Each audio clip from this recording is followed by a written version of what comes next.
Last week I started a series entitled Why I Believe. Last week we talked about the resurrection. Today I want to talk about why I believe in God. Why I believe in God. Is the God of the Bible real? Can I believe in God? And more than that, can I trust Him? Is there any proof that God exists? These are a lot of questions people ask. And the truth is, these are some of the most important questions you could ever ask. And these are questions that really require some kind of answer on our behalf. These are questions that hit home for us. These are questions that hit home for me. Because to be quite honest, someone I dearly love is a professed atheist. He denies the existence of God. Can I believe in God? Is God real? Charles Colson tells a story of being seated beside a self-proclaimed atheist. He was seated beside this atheist at a prayer breakfast, which I thought was kind of ironic, seated beside the atheist at a prayer breakfast. And apparently the man knew who Colson was, and he knew Colson's convictions, because he thought it was necessary to proclaim, "I am an atheist." Colson said he was a little surprised at what the man said, considering the occasion, but he looked at the man, and by all appearances, the man looked sane. So Colson told him how happy he was to be seated next to him. In fact, Colson said this, he says, "I've never really met an atheist before." Now the man looked like he didn't believe Colson. So Colson went on. He said, "An atheist is a person who believes the existence of God can be disproved. So please tell me how you've disproved God's existence." Colson said the man's look changed from disbelieving to discomfort at the definition and corrected his statement. He said, "Well, perhaps I should say I am an agnostic." The man was so quick to change his beliefs that Colson was encouraged to go on. And so he asked, "Oh, well, when did you give up studying about God?" Now the man turned red, probably wishing he'd never announced his personal convictions in the first place. Charles Colson goes on, he says, "The reason I ask you when you gave up studying God is because agnostics believe God cannot be known. If you're an agnostic, you must have at least tried to get to know God and failed. Either that or you've exhausted your efforts. And I was just wondering when that happened and when you gave up." In a quiet voice, the man admitted that he'd never really tried to study God, and he turned away, never to look at Colson again during the breakfast. That was the end of the conversation, at least Colson thought it was, until, that is, a few weeks later, he received a copy of an editorial page from the state's largest newspaper in the mail. And as it happens, his breakfast companion that morning was the publisher of the paper. And his lead editorial was an explanation of how his conversation with Colson had affected his view of life. How he now realized religion was indeed an important element of our lives and something we need to pursue. What struck the publisher was that his own point of view had proved unsupportable, simply because he had never taken the time to investigate, and he himself was a reporter. It's important for us as Christians to know what we believe. It's important for us as Christians to know why we believe what we believe. And it doesn't just strengthen our faith, it can open the door of our faith so someone else can see it too, so someone else can possibly experience too. If you're firmly grounded in your belief in God, then today my prayer for you is that you and I would, with greater confidence, speak up about the God that we serve. Now, if you're struggling with the question of whether God exists, then today my prayer for you is that you can open the door a little bit farther to faith. My prayer is that you can catch a glimpse of what God has been trying to show you, has been showing you, and maybe you've not been open to it as of yet. There was a popular interview on YouTube. The scientist Leonard Maldonado, I think is how you say his name, who co-authored The Grand Design with Stephen Hawking, he declared in that video interview on YouTube, science shows that God is not necessary to explain the universe. And then he added, I find it very hard to see how people could believe in the Bible. But then Leonard went on and gave this very surprising answer a little bit later in the interview. He said, I tend not to believe things that there is no evidence for, but it is not always true. I do believe, for instance, in aliens. I believe that there is life on other planets, and I think there is no evidence for that. We don't understand the origin of life on Earth well enough to say how probable it is on another star. But in my heart, for some reason, I find myself believing that. William Craig, a Christian apologist, he commented on that quote. He said, that is really bizarre, isn't it? He believes in aliens even though he says he has no evidence for it. But he just finds that he believes it in his heart that extraterrestrials are real.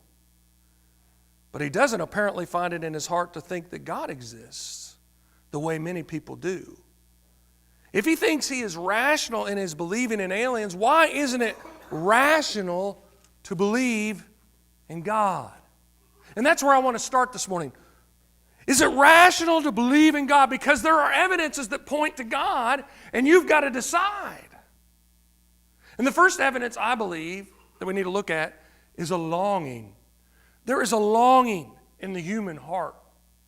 It seems to me that people universally have this longing for something more.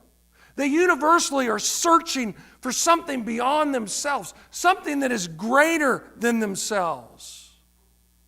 Now you might be thinking, well, how does a longing for something more prove God?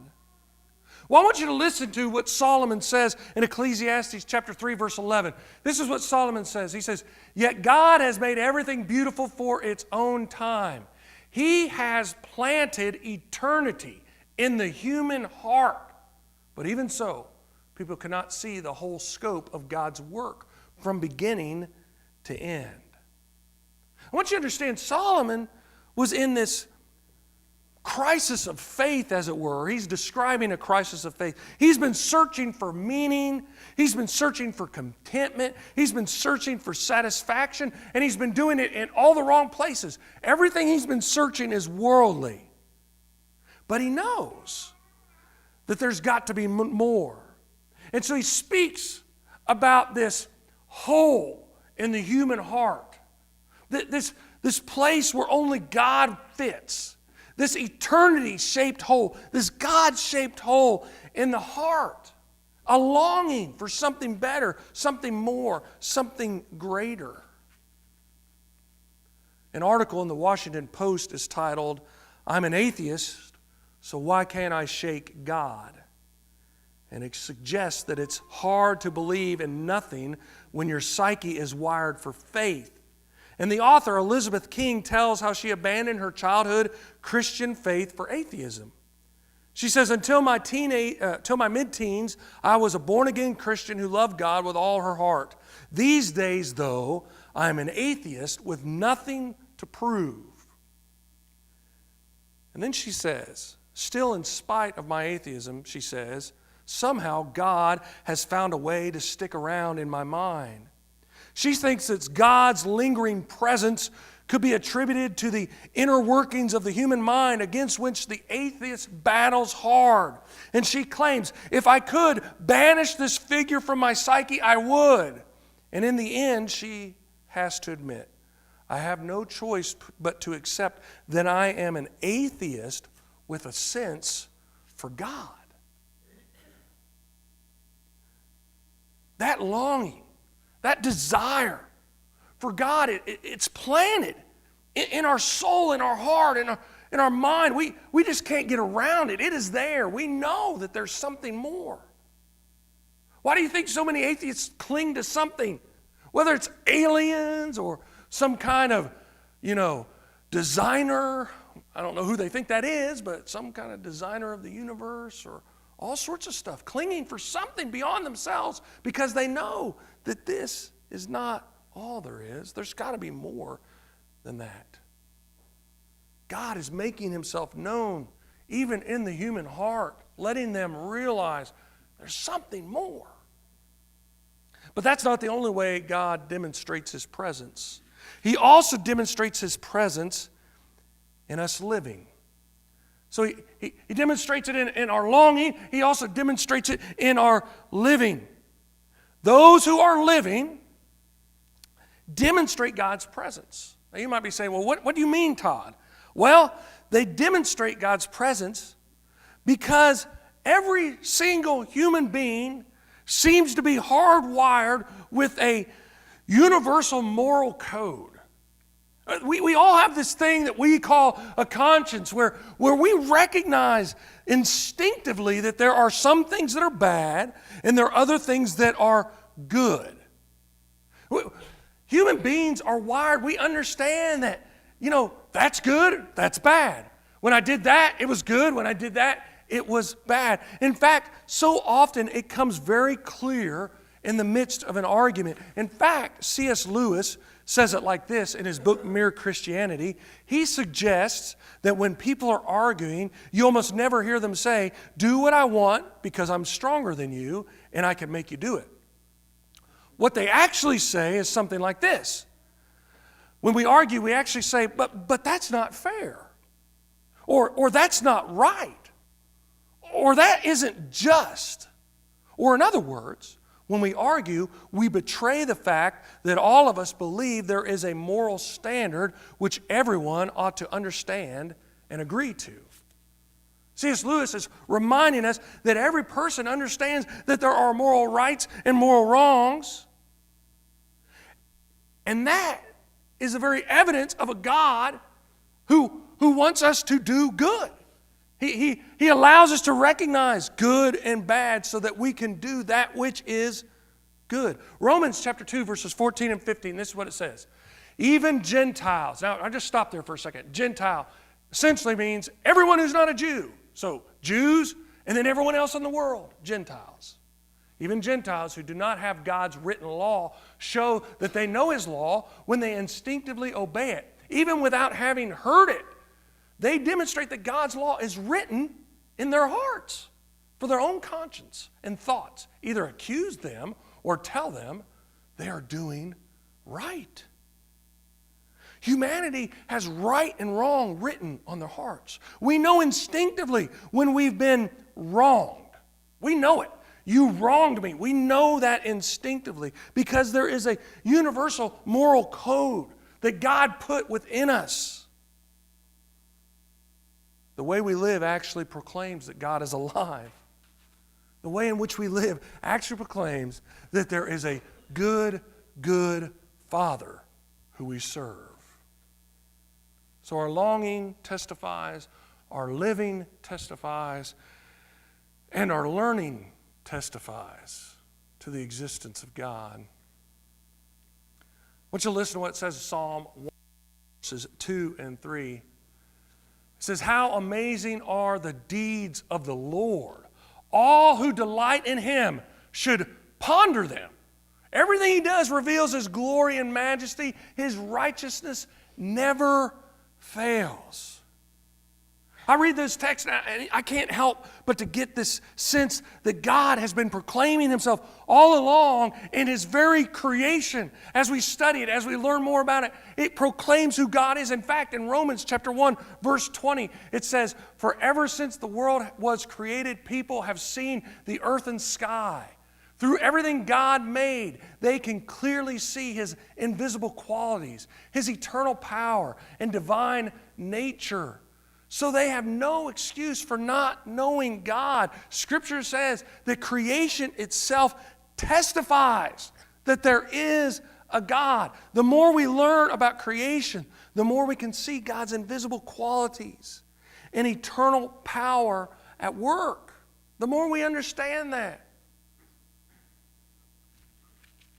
Recently, one of the most astonishing discoveries by astrophysicists is that gravity, if it were 1/1,000,000th of 1% stronger, 1/1,000,000th of 1% stronger, our universe would have reversed course long ago in their estimation, and it would have collapsed catastrophically. It just collapsed in upon itself. At the exact same time, if gravity were 1/1,000,000th of a percent weaker, our galaxy would have flown apart so rapidly that planets and stars and galaxies would have never come together, would have never coalesced. In fact, they say we'd be like dust in the wind. 1/1,000,000th of a percent stronger or weaker, and there is no universe. Is it an accident? Is it an accident that everything turned out so well? Is it an accident that gravity is exactly the right strength to keep our universe the way in which it was designed to be? Sir Fred Hoyle, the late University of Cambridge astronomer, who was also an avowed atheist, didn't think it was an accident. Not even for a second.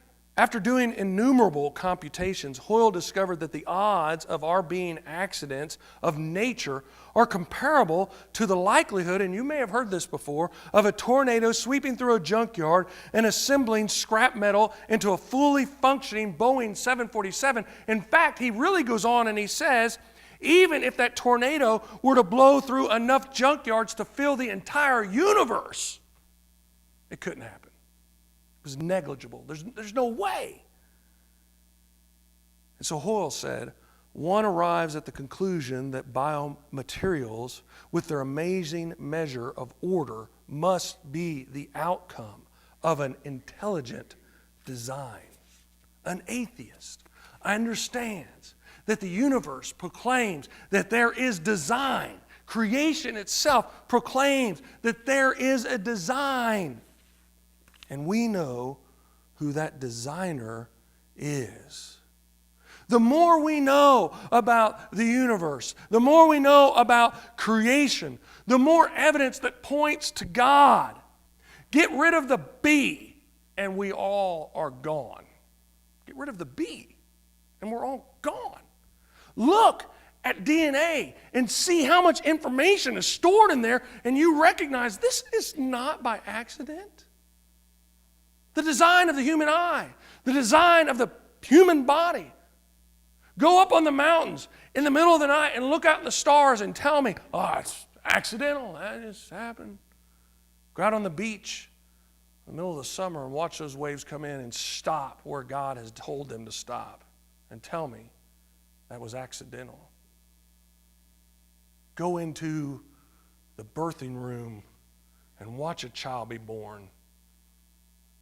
Just an accident. Just a bunch of accidents. Happy accidents, all of them. Yeah, woohoo! Look around and you will see God. In fact, Psalm 19 verses 1 and 2 says, the heavens proclaim the glory of God, that the skies display His craftsmanship, and day after day they continue to speak. Night after night they make Him known. Longing and living and learning.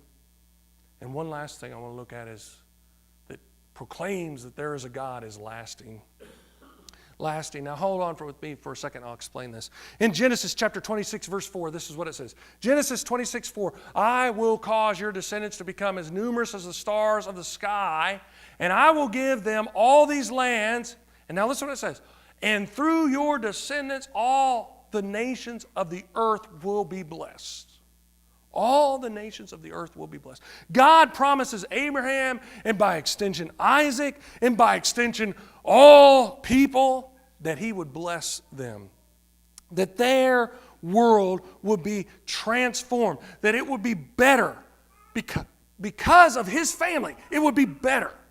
Because of Jesus himself, it would be better. The world would be transformed because of Jesus.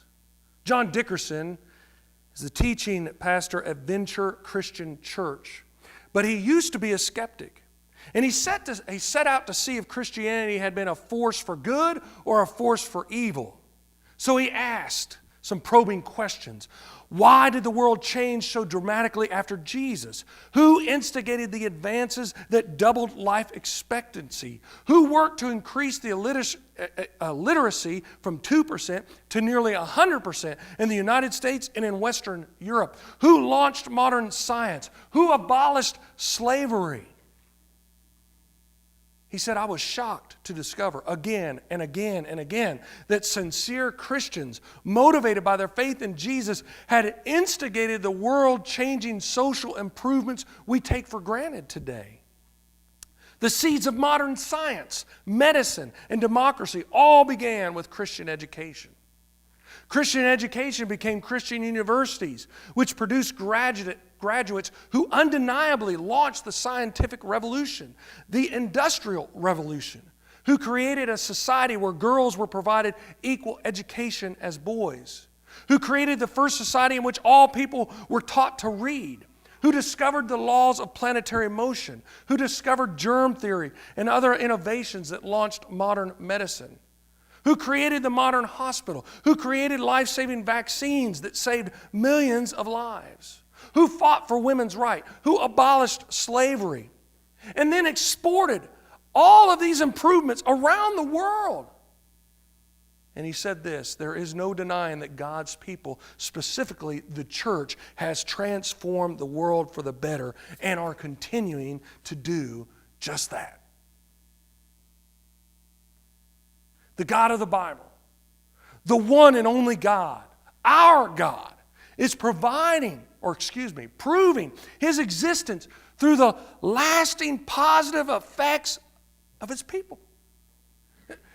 He's proving his existence because his people are transforming our world, making it better, not just for the church, but for everyone.